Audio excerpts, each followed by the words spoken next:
신명기 30장입니다.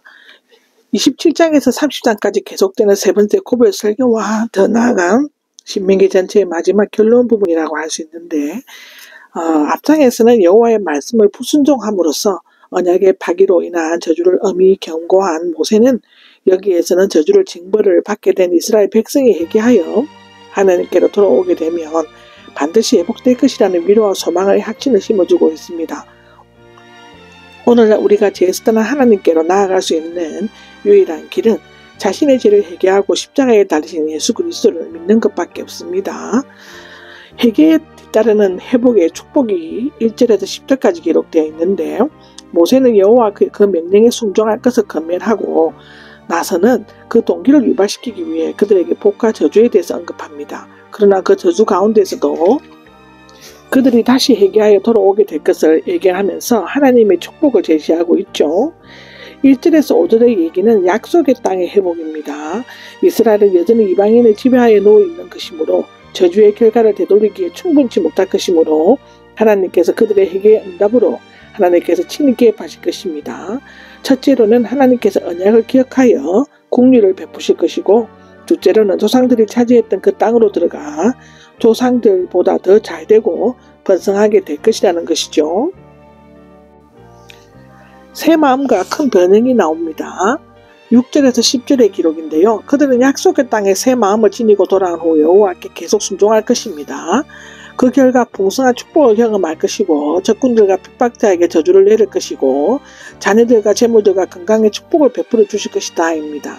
여기에서 나타난 모세 설교의 주제는 하나님께서는 비록 저주의 징계를 받는 자라고 할지라도 회개하면 은혜와 긍휼을 베푸시기를 원하신다고 하는 것입니다. 율법에 대한 성격이 11절에서 14절까지 기록되어져 있죠.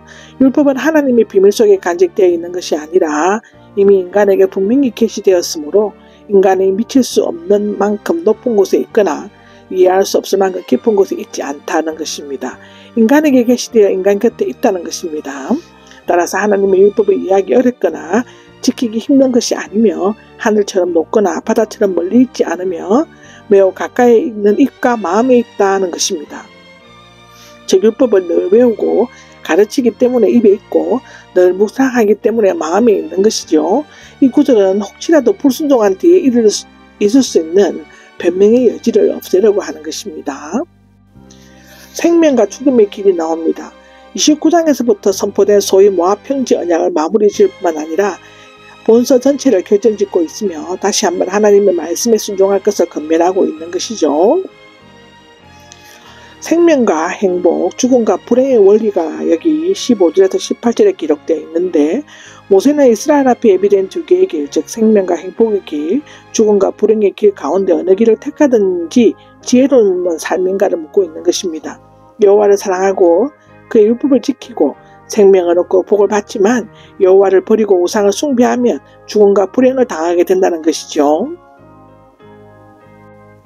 생명을 택하고 하나님을 사랑할 것을 19절 20절에 나와 있는데요. 결론의 결론입니다. 모세는 하늘과 땅을 정인으로 삼아 율법 준수를 권고하고 있습니다.